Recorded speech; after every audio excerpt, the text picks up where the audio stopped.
Salut tout le monde, on se retrouve aujourd'hui pour une vidéo de présentation de Minor Arcana, la nouvelle série indépendante de Jeff Lemire, où Jeff Lemire écrit, dessine et colorise le comics. Vous l'aurez peut-être deviné en regardant cette magnifique couverture. Vous le savez peut-être, si vous me suivez sur mon compte perso Twitter, si vous me suivez à l'époque où j'écrivais et que je faisais des podcasts pour lescomics.fr, ce qui doit comptabiliser à peu près 2 personnes parmi vous. Ou si vous me suivez aussi dans les lives de Excalibur Comics, parce que j'ai déjà dû le dire à de nombreuses reprises, parce que je suis quelqu'un de très vocal. Jeff Lemire, lorsqu'il dessine, ça me fait pas du bien. Ça me stimule l'estomac, mais pas dans le bon sens. C'est-à-dire que ça me donne envie de dégobiller. Ça me repousse, je trouve ça effroyable. Vraiment, c'est... J'ai essayé à de nombreuses reprises, hein. Sweet Tooth, j'ai lu, j'ai pas aimé à cause des dessins. Royal City, j'ai lu, j'ai eu du mal à cause des dessins. Et pourtant, des fois, faut arrêter d'être une tête de con. Il faut écouter sa chère et tendre quand elle vous dit que, eh bien, peut-être ce comics va vous plaire, même très certainement, parce qu'au niveau des thèmes et de ce qu'il convoque, eh bien, ça va vous parler. Voilà, ça me fait chier de le dire, mais j'ai aimé un comics de Jeff Lemire. Même pire, j'ai adoré Minor Arcana, mais vraiment, c'est un immense coup de cœur. Genre, c'est une de mes lectures préférées du mois de janvier, c'est pour vous dire. Donc, Minor Arcana, c'est une série dans laquelle on va suivre Teresa, qui revient dans sa ville natale, petite bourgade qu'elle a quittée pour fuir plein de problèmes, et entre autres sa maman, qui est une voyante, une diseuse de bonne aventure, une menteuse selon les termes de Teresa. Elle ne fait que dire aux gens ce qui les arrange et ce qui leur plaît, ce que peut-être pas forcément faux, hein. Mais voilà, un soir, eh bien, il y a cette vieille dame âgée qui vient... vieille dame âgée, c'est un beau pléonasme. Cette dame âgée qui vient la voir et qui lui demande si elle peut communiquer avec son défunt mari. Et surprise, eh bien, Teresa va aller à la rencontre de ce défunt mari et pouvoir communiquer finalement avec lui. Parce que c'est un truc qui fait peur à Teresa, donc elle va pas trop assumer le bordel.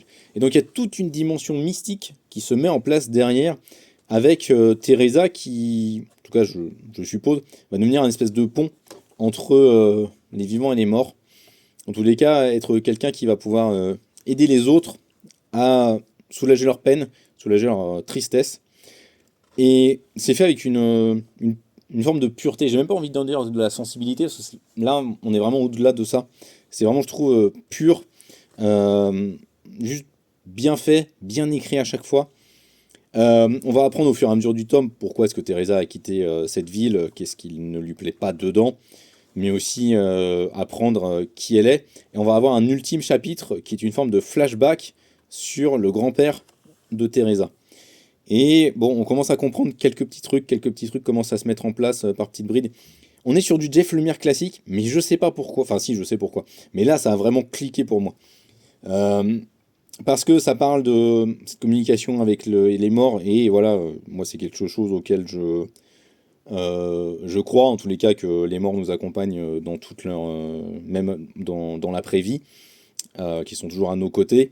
Et avoir ce truc mystique, et en même temps, cette pureté, cette sensibilité très affirmée, cette mélancolie qui pointe à chaque fois en fait dans les pages du récit, et ben ça a pleinement fonctionné sur moi, vraiment.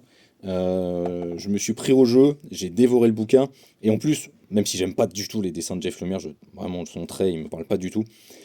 En fait, on l'oublie parce qu'on est plongé dans l'intrigue, et puis surtout, vraiment, mais les compositions sont vraiment géniales. Il y a plein d'idées en fait. Je veux dire, rien que ça, c'est tout con, mais ça fonctionne pleine balle avec le concept du jeu de tarot en fait qui est utilisé très très fréquemment. Il y a une page, notamment, je sais pas si je vous l'avais montré déjà, qui est vraiment très très belle avec cette idée du tarot. Voilà, celle-ci, je trouve, avec la tête de Teresa juste à côté. Il y a vraiment des idées par centaines en fait, et la mise en couleur par aquarelle, je trouve, de Jeff Lemire a vraiment atteint un bon cap cette fois. Euh, Ça marche pleinement pour nous immerger dans les ambiances qu'il essaie de décrire. Quand même, sur les visages, comme je le dis, j'aime pas son style, j'aime pas son trait, mais il y a une vraie expressivité dans ce qu'il fait, dans ce qu'il communique. Et moi, c'est ce que j'aime retrouver chez un artiste. Donc c'est vraiment, vraiment passionnant. C'est incroyable. Je sais pas du tout en combien de tomes ce sera. Là, c'est vraiment le premier tome et j'en ai rien à foutre. Je sais que je vais lire la suite parce que je me suis accroché à Teresa, je me suis accroché à cette petite ville, aux quelques personnages que j'ai pu rencontrer maintenant. Et je vous encourage vraiment à découvrir Minor Arcana, c'est une belle série. Le bouquin est vraiment très très beau en plus avec ses couleurs. Alors ça rend pas très bien parce qu'il y a le soleil qui tape là, mais vraiment on est sur un très très bel ouvrage de la part de Delcourt. Et donc je vous conseille de foncer sur Minor Arcana, surtout si comme moi, vous n'aimez pas Jeff Lemire au dessin, vous risqueriez de changer d'avis. Ciao!